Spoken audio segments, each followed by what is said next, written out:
Протестите кои беа синоќа организирани поради одземање на возила без возачка дозвола или нерегистрирани, предизвикаа остра реакција од премиерот. Мицкоски побарал полицијата жестоко да одговори за дивењето. Група граѓани во Прилеп, Битола, Струмица, Штип и Кочани протестираа со палење гуми, отпати дрва. Имаше и блокади на коловозите. Разговарав денеска утрово со министерот за внатрешни работи и она кое што го побарав од него да биде за секој некој што го прекршил законот, се заканувал, јавно упатил, закани го загрозил мирот и безбедноста на граѓаните, жестоко да се одговори.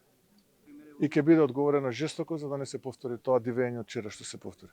Апсурдните барања од протестите стигнаа и до закани дека ќе се блокираат автопатите поради тоа што државата не им дозволува да возат без возачка дозвола. Си ода децата, мажите си ода по шишина, по старо железо на откуп, му бара возачка дозвола.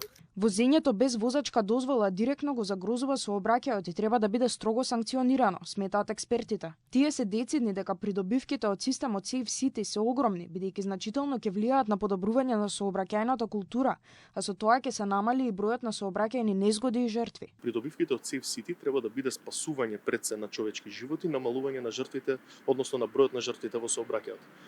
И реално, тоа е проект на кој што на сите треба да ни од големо значење, затоа што сите на секаков, односно на свој начин учествуваме во сообраќајот. Управување на моторно возило без возачка дозвола на секаде во светот е казниво дело, така треба да биде и кај нас. Мораме да работиме на намалување на жртвите во сообраќајот, заради тоа што не смееме да си дозволиме повеќе губење на човечки животи заради неодговорно однесување на одредени лица во сообраќајот. Од Министерството за внатрешни работи информираат дека примената на системот Безбеден град веќе дава конкретни резултати. Во текот на вчерашниот ден, 3.2.2026, преку системот Безбеден град констатирани се вкупно 650 прекршоци. Од нив, за минување на црвено светло констатирани се вкупно 36 прекршоци. За возење со брзина поголема од дозволената констатирани се вкупно 590 прекршоци, а за нерегистрирани возила 24 прекршоци.